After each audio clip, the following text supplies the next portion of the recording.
Hi, this is the Adventist Watchman. In today's study, we're going to examine the little horn in Daniel chapter 8, and we're going to answer the question, why does the little horn in Daniel chapter 8, why is it not attached to a beast just like the other horns are earlier in this chapter?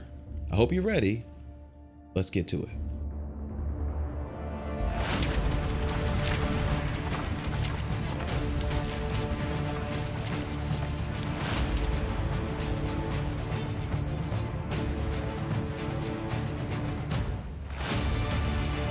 Now, in order to understand this study, we need to look at the structure of Daniel chapter 8 and the prophecy of these beasts in Daniel chapter 8. Now, the structure says that in Daniel chapter 8, we begin by seeing a ram with two horns. Then we see a goat with a notable horn, and that horn has its demise. And then in place of that notable horn, you have four different horns pop up. And then after that, you have a little horn that arises. Now, as Seventh-day Adventists, we believe and teach that the two-horned ram represents the kings of Media Persia. The one-horned goat represents Alexander the Great under the Grecian Empire. The four horns that rose up in place of the notable horn represents the four divisions of Alexander's kingdom or the Greek Empire after his demise. And then we say that the little horn represents the Roman Empire. Now, the question that we are going to answer now is, well, what is the problem with that? And why does that present a problem? Evangelicals and Catholics examining Daniel chapter 8 have looked at this chapter and they said, well, now wait a minute. The little horn in Daniel chapter 8 is not attached to a different beast. In other words, because there is a lack of another beast, they say, well, it clearly doesn't show another beast, so the little horn must still be attached to the goat, which indicates that the little horn must be a Greek king.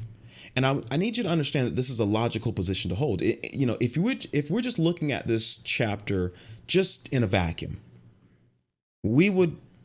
most people would logically come to the conclusion that the little horn is part of the Greek king because it appears to be part of the goat. Okay, so just understand there's no criticism for people that just believe that because they're just looking at the components of the chapter. Okay, and this has led evangelicals and Catholics to suggest that this little horn was actually a Greek king by the name of Antiochus Epiphanes. Okay. And why is this problematic for Adventists? This is problematic for us because if the little horn is a Greek king, then that would mean that, let me say it this way. If the little horn is not Roman, as we say, then this disrupts some of our prophetic foundation because a lot of our prophetic foundation is built upon the idea that Rome is this little horn. Okay, so this would be very detrimental to the Adventist church. So it behooves us to clearly understand who this little horn is because it determines how we view many of our doctrines even today. All right. Now, I believe that the Bible gives us enough information, and I believe I've shown you in this series that the Bible gives us enough information to determine that the little horn is in fact the Roman Empire, both phases, so papal and pagan phases of the Roman Empire. Now, if this is the case, if I'm correct, and the little horn is the Roman Empire, this begs us to answer the question, well, if the little horn is the Roman Empire, then why is it not attached to a beast like the other horns are in Daniel chapter 8? And so we're going to answer this question. Now, I believe that I believe that evangelicals and Catholics ask this question, and I believe that Adventists sometimes struggle to answer this question. I believe the reason why is because there is a disconnect between the little horn, or we're interpreting the way we interpret Daniel chapter 7 and Daniel 8. We create a disconnect between the little horn in Daniel chapter 7 and the little horn in Daniel chapter 8. We create this the narratives around these two horns are disconnected between these two chapters. The reason why it's disconnected is because we don't quite understand the narrative of Daniel chapter 7 and how it connects to the narrative of Daniel chapter 8. Okay. And when I say that, I'm talking about my church and Evangelicals and Catholics. I'm saying we all we're all disconnecting the little horns from both of these chapters. Okay. And I'm going to show you how we're doing that. All right. Now, not only just the little horns, but actually we're disconnecting even the horns, the narrative around the horns. Both chapters have a little horn. Both chapters have horns that are in concert or that are juxtaposed with this little horn. And we're disconnecting both of these symbols in Daniel chapter 7 and Daniel chapter 8. Now,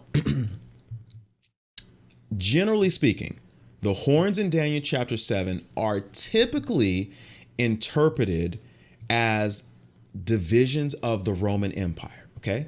So in Daniel chapter 7, when you see the 10 horns, most Seventh-day Adventists, and I believe there is most, I might need to look into that, but I believe that generally speaking, even evangelicals believe, not sure about Catholics, but I believe evangelicals, and Adventists, we both interpret the little horns in Daniel chapter 7, the 10 horns in Daniel chapter 7 as divisions of the Roman Empire. Okay. Now, but when you look at the horns in Daniel chapter 8, notice that there's a difference. The horns in Daniel chapter 8 represent the kings of the world's superpowers. See that there is a disconnect. Okay. It's logical for you to look at that in a vacuum. I can understand why people would do that. But understand that there is an isolation of interpretation between these two chapters. The same problem that we have with these 10 horns is the same thing we're doing with the little horn between both of these chapters. Evangelicals, they typically interpret the little horn as a representation. In Daniel chapter 7, they interpret it as the Roman Empire, I believe. And then in Daniel chapter 8, they say the little horn is a totally new symbol or a different symbol, and that's Antiochus Epiphanes. So notice the isolation between the two horns. Adventists are a little bit better, but there's still somewhat of an isolation. There's still somewhat of a divergence, because in Daniel chapter 7, we say the little horn is simply the papacy. But in Daniel chapter 8, we say, well, no, it's not only the papacy, but it's the Imperial Roman Empire or the pagan Roman Empire as well. So we see that there is still a disconnect, even among Adventists, between the little horn in Daniel chapter 7 and the little horn in Daniel chapter 8. In other words, there's not a consistency how we're interpreting both of these symbols between these two chapters. Okay. And this prophetic isolation, I believe, is behind why we're not able to properly answer this question in Daniel chapter 8 as to why this little horn is not attached to a beast. Now, this prophetic isolation that is happening between both chapters, between the horns in both chapters, I can actually understand why evangelicals and Catholics may do this. But as Adventists, we should know better, because one of the basic tenets of our interpretational rules is that we understand that prophecies repeat and expand. We know this, right?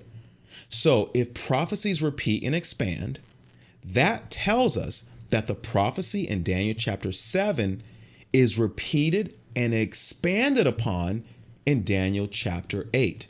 Now, we do this with the first three powers in Daniel chapter 7. Well, the lion doesn't exist as an entity in Daniel chapter 8 because the prophecy had deemed Babylon irrelevant at that point. Medo-Persia was the up-and-coming power. So if we examine just the power from Medo-Persia on, we see there is a consistency, right? We see the bear in Daniel chapter 7 that is raised up on one side. We notated that it is correlated with the ram with one horn higher than the other in Daniel chapter 8. There is a consistency between the two of them. Do you see this? The same way that we look at the leopard in Daniel chapter 7 with 4 heads and 4, I was going to say 7 heads, and 4 heads and 4 wings, we see the consistency of the goat in Daniel chapter 8 with 4 horns. There is a consistency, but once we get to once we get to the little horn and the horns, now we create this divergence, okay? And because we're not applying repeat and expand, I believe this is why we are misinterpreting. That's what I said, misinterpreting Daniel chapter 7. Okay. And this misinterpretation, I believe, is why we are struggling to answer some of these questions. All right. And this is why we are not able to answer why the little horn in Daniel chapter 8 is just hanging off of nothing. Okay. As far as the narrative that is presented to us in the chapter. Now, before we answer this question of this little horn that is not attached to anything, what I first want to do is get us in alignment with the little horn and the horns in these 2 chapters. I believe that most of Christianity is in alignment as far as the first, the lion and the bear, the leopard and the ram and the goat in both of these chapters. But once we get to these little horn and the horns in Daniel chapter 7 and Daniel chapter 8, this is where I believe we're coming off the tracks. Okay. And so for this part of this study, I want to get us into alignment on this particular narrative. Okay. Now I want to show you this article from World History Encyclopedia. And this article explains what happened to the 4 horns or the 4 divisions of Alexander the Great's kingdom. And I want you to notice closely what it says here. And once we understand this article and we can place it into the context of prophecy, we can begin to, I believe, understand the narrative of Daniel chapter 7 and Daniel chapter 8 as pertaining to the little horn and the horns that are surrounding it. Okay. Now watch what it says here. And I'm only going to read the highlighted section here, but this entry into the encyclopedia is in reference to the 4 horns, or the divisions of Alexander the Great's kingdom, and they were called the Diadochi. Okay, it says these were the wars of succession or wars of the Diadochi. What followed were over 3 decades of intense rivalry. In the end, 3 dynasties would emerge, remaining in power until the time of the Romans. Now, I know what you're asking. I know what you're thinking. You're thinking, well, wait a minute, Tori. The Bible says that there were 4 divisions of Alexander the Great's kingdom. Why is the encyclopedia talking about 3? Well, what you may not understand is that in 281 BC, the Seleucid Empire, or let's just say Seleucus, he toppled or conquered Lysimachus's territory, which was Asia Minor in the north. Okay. And this would make Seleucus the king of the north and the east. All right. Now, what does that mean? That means that even though originally there were 4 divisions of Alexander the Great's kingdom, in the end, there were only 3 kings that were ruling that particular territory of the known world. Okay. So instead of 4 kings, there were only 3 that were ruling the territory of the 4. Hopefully that makes sense.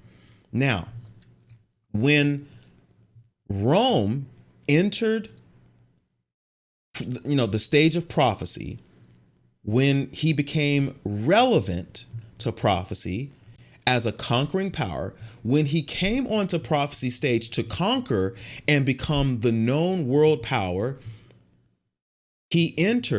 when he entered the Greek Empire, there were only 3 kings for him to conquer.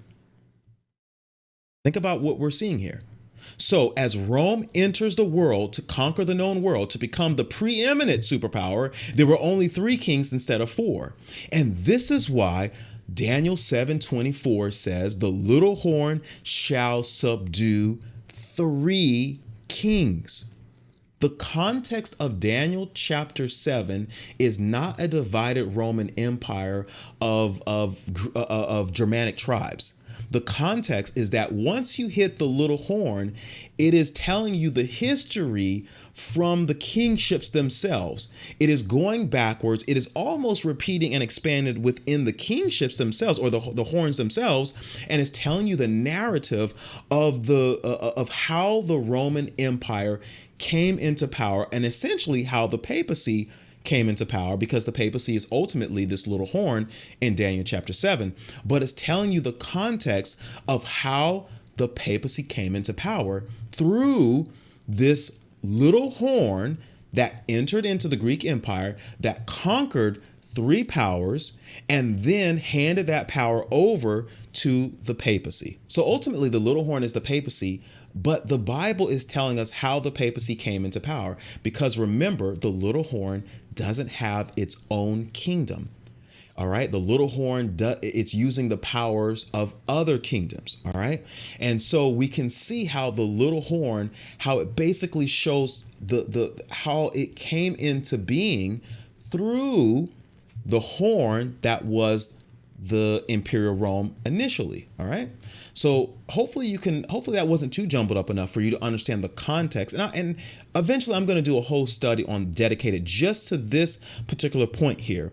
I've done a study on the 10 horns, and I've talked about this, but I want to do a study showing you just how this narrative of Daniel chapter 7 flows into the papacy and how it matches Daniel chapter 8. But for now, we're just going to continue with where we are. Now, remember, Daniel chapter 8 is repeating and expanding upon this narrative of the little horn taking out these three empires when it enters into the territory of the divided Greek power. Okay. So remember, the little horn begins with Imperial Rome, both in Daniel chapter 7 and in Daniel chapter 8. All right. So in Daniel chapter 8, as Imperial Rome, when it entered into the nation, or the divided Greek Empire, this is what it says. It says, "And out of one of them came forth a little horn, which waxed exceedingly great toward the south and toward the east and toward the pleasant land." Okay. Now, ladies and gentlemen, what I want you to understand is that even though it appears that there are only two cardinal points in this particular text, there's actually three. Okay. So we have the south and we have the east as two cardinal points. But I want you to understand that when it says out of one of them, that is an additional cardinal point, because the whole context out of them is cardinal points. It's not horns. Okay. Evangelicals and Catholics are taught that these are horns that is coming out of. But clearly you can see that the focus of this verse are cardinal points. Okay. So out of one of them is a cardinal point. South is a cardinal point. East is a cardinal point. The question is, what is out of one of them? What does it represent? Out of one of them can't represent the east or the south, because it's already represented in the verse. In other words, it doesn't make sense for the little horn to come out of the south and then go south, or wax great to the south. It doesn't make sense for the little horn to come out of the east and then wax great to the east. It must be one of the other cardinal points. So it either has to be the north or it has to be the west. Now, it can't be the north because Seleucus conquered the north. So the only logical conclusion where the little horn would arise from has to be the west. And when we understand the geography of of Rome and Greece, we understand that Rome was west of the divided Greek Empire. So when Rome came onto the scene, out of one of them, it came from the west. Now, what you must understand is that when Rome entered in the west, or entered through the western, what I call corridor, it conquered the nation that was situated at that gate. Okay. And that was the Macedonian Empire. So Rome entered into the Greek Empire through Macedonia, conquered them, then it went south, conquered Egypt, and then it went east and conquered the Seleucid Empire. Okay, those were the three powers. Remember, Lysimachus was already gone, so it couldn't conquer Lysimachus. It could only conquer the three main kingships that existed, or the three horns. This is why Daniel chapter 7 says it conquered 3 horns. This is why Daniel chapter 8 says out of one of them it entered or it came out of one of them and then went south and then to the east. The same thing is being stated in both chapters. You just have to see the correlation between them, okay? Now, the historical record tells us this same narrative that I just mentioned to you. Notice with the same dictionary, the same encyclopedia says later on in the entry, it says 4 successor wars centered on the aspirations of, notice what it says, 3 individuals. That's what I just told you. And their descendants. Antigonus. Now, Antigonus, he ruled Macedonia because Cassander, they would eventually conquer Cassander's empire. Okay, so Antigonus was one of Alexander's generals. He would conquer Cassander's region, which was Macedonia. So Antigonus was in the west. Seleucus, we know he was in the east, and then Ptolemy was in the south. It's the 3 powers that Rome had to conquer when it entered the divided Greek Empire. Okay, now all of this, I'm telling you all of this just to lay the foundation, because in order to see Daniel chapter 8 in its proper context, you have to understand how the little horns and the horns, they both align between both chapters. Okay, so now that you understand that, now that we have this narrative, now we're going to determine why the little horn in Daniel chapter 8 doesn't need a beast. Okay, now what I want you to understand is that Daniel chapter 7 and Daniel chapter 8, there is a transition when it gets to the horns. Okay, there's or let me say the little horn. Okay, there becomes a transitional point. Okay, in both chapters, and I need you to see this transition. Okay, what you must notice is that in Daniel chapter 7, before you get to the 4th beast and its horns, none of the other beasts in the chapter have horns. Only once you get to the 4th beast do we see horns. Now, the question that I want us to answer is, what does a horn represent in Bible prophecy? Ladies and gentlemen, a horn represents the power of a kingdom. The horn represents the source of the power of a nation. Okay? Now, what is the source of power for a nation? The source of power for a nation could be its army, but typically the source is its kings. Now, the question is, in Daniel chapter 7, the 3 preceding beasts, the first 3 beasts, didn't have horns. Are we to interpret that fact that they didn't have horns to represent the idea that the 3 powers that preceded the Roman Empire had no kings? Is that what the Bible is telling us? Because the way that we're interpreting Daniel chapter 8 and the beast without the horn without a beast, the little horn without a beast, that's what we're saying.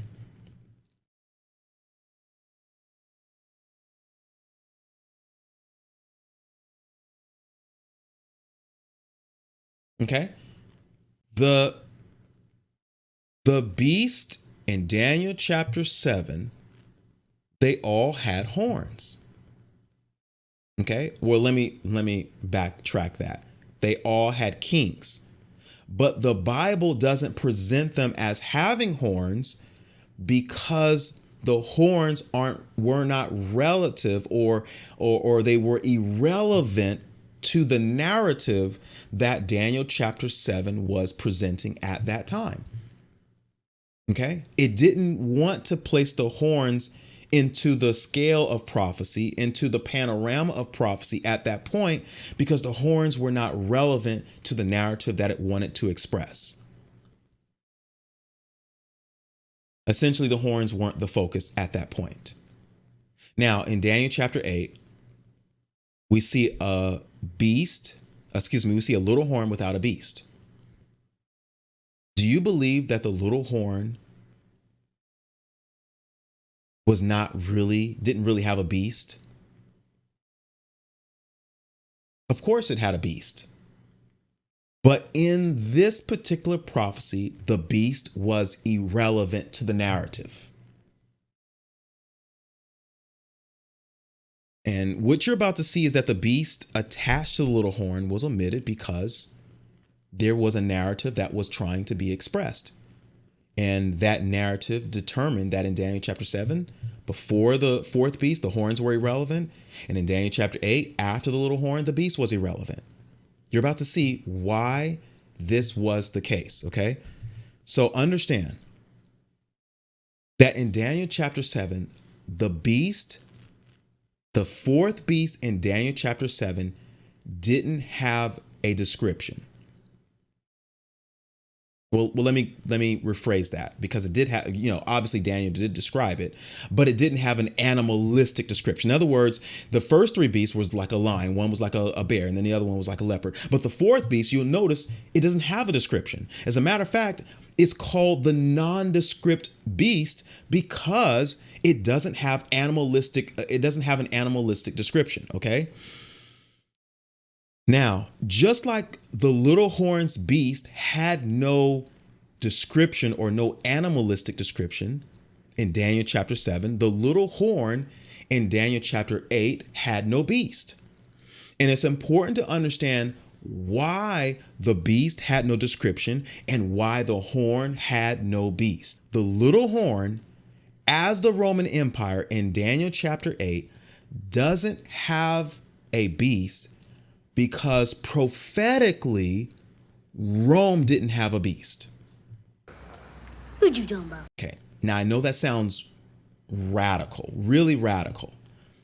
And I want to qualify this statement so that you understand exactly why I'm telling you that, okay? Several years ago, somebody asked me if I could make myself into the perfect basketball player, what would I do? Okay, I don't remember exactly my answer, but I said something to the effect of, well, I would like Michael Jordan's legs because, he could essentially fly in the air, right? I want Shaq's body, because his body's just, you just can't, it's too big to take on, right?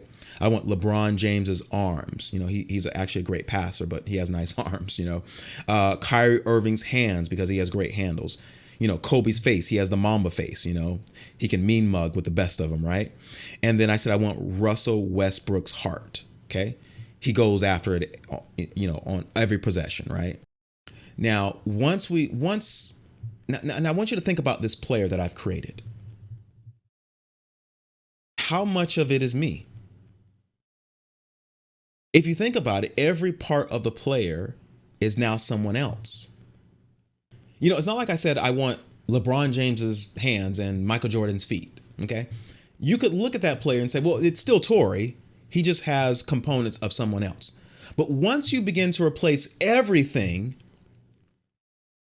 then I am no longer me. I am them and they are me.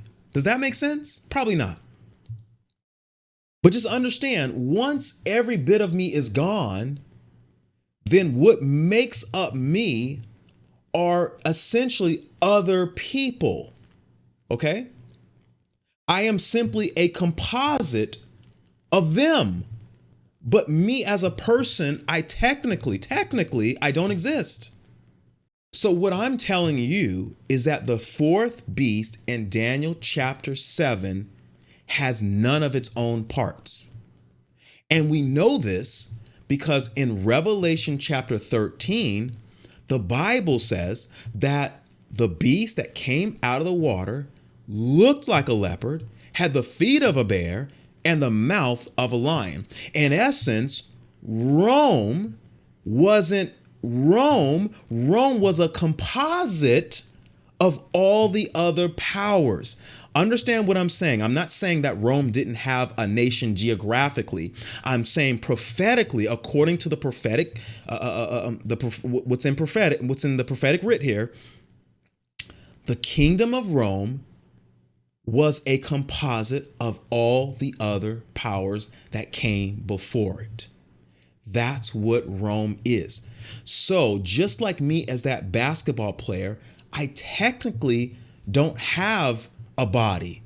My body is their body. Rome technically doesn't have a beast. Its beast is their beast. I don't know if you're understanding it yet.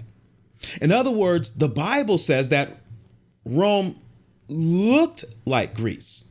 It walked like Medo-Persia. It sounded like Babylon.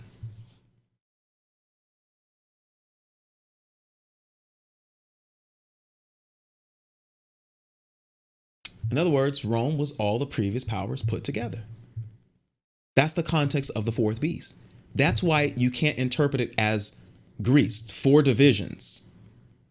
No, Rome represents the world. That's what it is. Rome is the world. That's why Rome is at the bottom of the statue, Nebuchadnezzar's image. Rome's the world.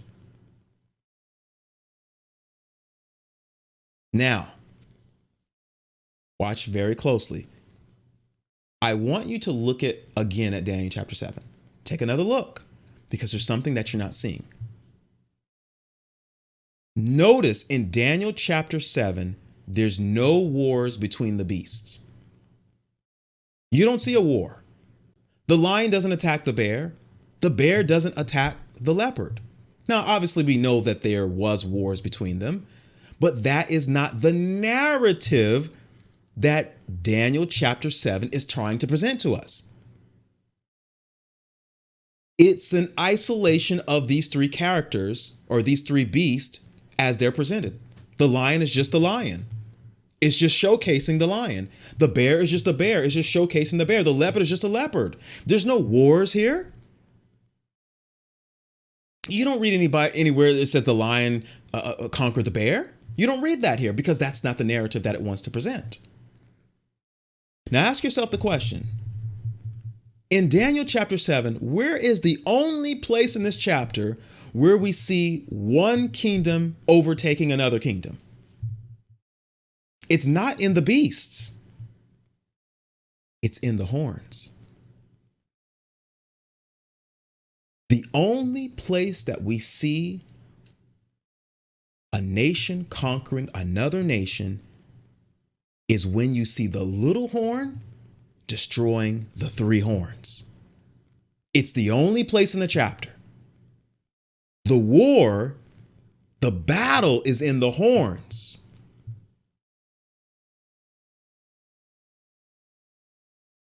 In Daniel chapter 8, the narrative of Daniel chapter 8 is war. So now we see the goat taking out the ram. But the narrative, because the narrative of Daniel chapter 8 is the conquest of powers, and because Daniel chapter 7 repeats and expands in Daniel chapter 8, then we should be able to see that the little horn is introduced at the point of the war that is presented in Daniel chapter 7. And that is when the little horn takes out the 3 horns. We don't need the beast in Daniel chapter 8, because the context, the narrative that is trying to present is at the crux of where this war takes place. And that is where the little horn takes out the 3 horns. That is where the Roman Empire takes out the 3 empires of the Greek Empire, the 3 divisions of Greece. That is where the narrative of the Roman Empire enters the fray of Daniel chapter 8. Now, do you see why it's important to understand the context of Daniel chapter 7 and Daniel chapter 8? Because Adventists, and I don't want to make it sound like I'm criticizing the Adventist church, because I've held, for most of my life, I've held the position that the 10 horns were the 10 Germanic tribes, right? But because of this disconnect that we're presenting the little horn in Daniel chapter 7 and the little horn in Daniel chapter 8 and the 10 horns in Daniel chapter 7 and the 10 horns in Daniel chapter 8, because we're disconnecting these two chapters at the point of horns, we struggle to answer the question why the little horn in Daniel chapter 8 doesn't need a beast. It doesn't need a beast because the narrative was focusing on wars. And the only war that you see in Daniel chapter 7 is when the little horn took out the 3 horns. Now, I know someone is saying, Tori, now wait a minute here. How do you have a horn attached to no beast? There's no concept in prophecy where a horn is not attached to a beast. Well, are you sure about that? Ladies and gentlemen, I'm going to dispel that belief right now with 2 verses. Zechariah chapter 1, verses 18 and 19. Notice what the Bible says. It says, "Then I lifted up mine eyes and saw, and behold, 4 horns. And I said unto the angel that talked with me, What be these? And he answered me, These are the horns which have scattered Judah, Israel, and Jerusalem." Ladies and gentlemen, you can read the chapter backwards and forwards. The 4 horns are not attached to any animals. They're simply 4 horns hanging off of nothing. Ladies and gentlemen, the beast in Daniel chapter 7 represents the Roman Empire, but the little horn is the context of the Roman Empire in its kingship form as it transitions to the papacy. The little horn in Daniel chapter 8 is the same thing. It is the Imperial Roman Empire transitioning to the papacy. Both phases of the Imperial Rome or the pagan Roman Empire are showing the attack that Rome did upon the Grecian Empire, the 3 divisions of Greece, in order for it to become the power that it became, and in order for it to give that power to the papacy, which in Daniel chapter 8, it says it didn't have its own power. In other words, Rome, the papacy, didn't have its own beast. It utilized the beast of other nations. That's why Daniel chapter 8, the little horn, doesn't need a beast. Now, ladies and gentlemen, I said this was going to be my last video on the series of this little horn. I'm going to do one more. This was my second to the last video. I wanted to insert this video before I did my summary video because I felt that some would want to know the answer to this question. And I've been posed this question before in times past, okay? And so I wanted to give you, as an Adventist, I wanted to give you a biblical answer that you can give to your evangelical and Catholic friends, okay? And then so our last video in this series, I'm just going to summarize this. You know, everything that we've learned, I'm going to try to put it into a summary video. And then this will be my last time talking, in this manner about the little horn. We're going to go into the 2300-day prophecy, from this point on. Okay. But I believe that once we get to the summary video and when we look at everything, we know that there's no way that the little horn could be Antiochus Epiphanes. I think we just know that. All right. But we're going to delve into the 2300-day prophecy after this. So I wanted, hopefully, we can be able to see that, the truth in these series. Hopefully you like these videos and I hope that you subscribe to these videos. I truly want this content out there for Christians, for Adventists and non-Adventists, right? Just for anybody, believers and non-believers, right? I truly want you to like my videos because it does well for the algorithm, helps get my videos out. And I hope that you are able to at least do that for me. I really appreciate that. Ladies and gentlemen, I'm the Adventist Watchman, and now you understand why the little horn in Daniel chapter 8 was not attached to a beast. God bless you.